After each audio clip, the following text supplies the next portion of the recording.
Semua perlu duduk semeja.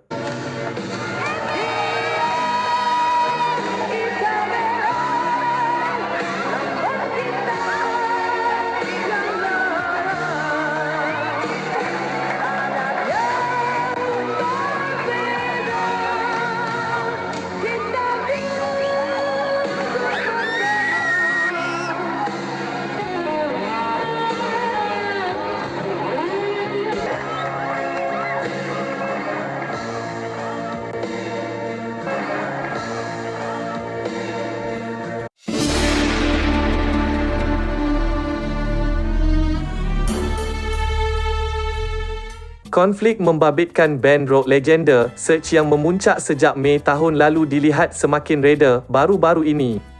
Bagaimanapun, apabila Search yang dianggotai pemain gitar adik-beradik Nordin dan Kid mengumumkan line-ups baru iaitu penyanyi dari Indonesia, Denden Gonzalez, Yan dan Pae, Jumaat lalu, ia tiba-tiba panas kembali.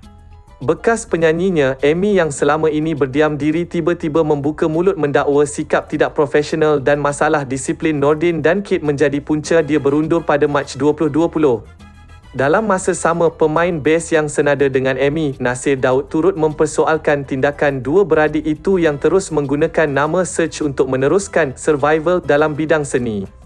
Malah, Nasir turut melabelkan Nordin dan Kid sebagai bekas anggota Search dan Search yang diteruskan dua beradik itu adalah Search palsu. Yang pasti, kini sudah ada dua Search. Satu yang dianggotai Nordin, Kid, Yan, Pae dan Denden, manakala satu lagi dianggotai Amy dan Nasir yang turut disertai bekas pemain gitar Search Hillary Ang dan Man Kidal. Amy dan Nasir dilihat berkeras mahu menggunakan nama Search atas alasan mereka adalah anggota asal bersama Hillary dan Man Kidal yang mengasaskan Search ketika berjuang di kelab-kelab rock seperti Red Rooster pada awal 1980-an.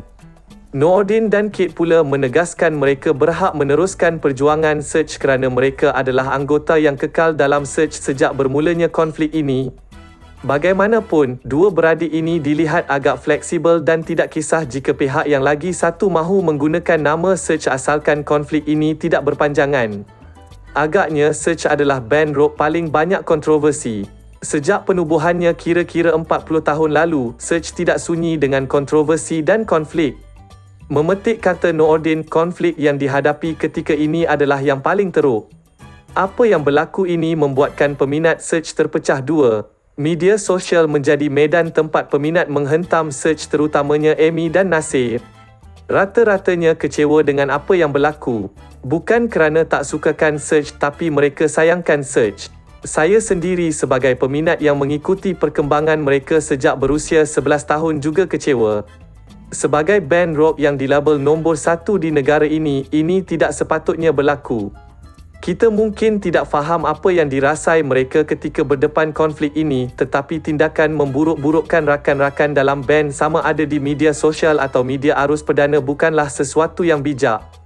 Jalan terbaik untuk menyelesaikan konflik ini ialah Nordin, Kid, Amy dan Nasir perlu duduk semeja dan berbincang. Luahkan segala masalah dan rasa ketidakpuasan hati masing-masing sebelum tampil dengan satu keputusan. Yang penting, letak tepi ego masing-masing. Walaupun dalam keadaan sekarang ia seperti misi mustahil, tetapi tidak salah mencuba. Jika betul dakwaan Amy bahawa Nordin dan Kid bermasalah dari segi disiplin, inilah masanya untuk mereka berubah dan masih belum terlambat. Begitu juga dengan Amy dan Nasir, buktikan mereka sebenarnya tidak mengenepikan dua beradik itu seperti sangkaan peminat. Selain itu, Search sebenarnya memerlukan seorang pengurus yang bijak, berwawasan, berani dan kental untuk menguruskan perjalanan band ini. Dalam erti kata lain, perlu ada seorang lagi seperti Dato' Aziz Bakar yang sudah menguruskan Search dengan cemerlang satu ketika dulu.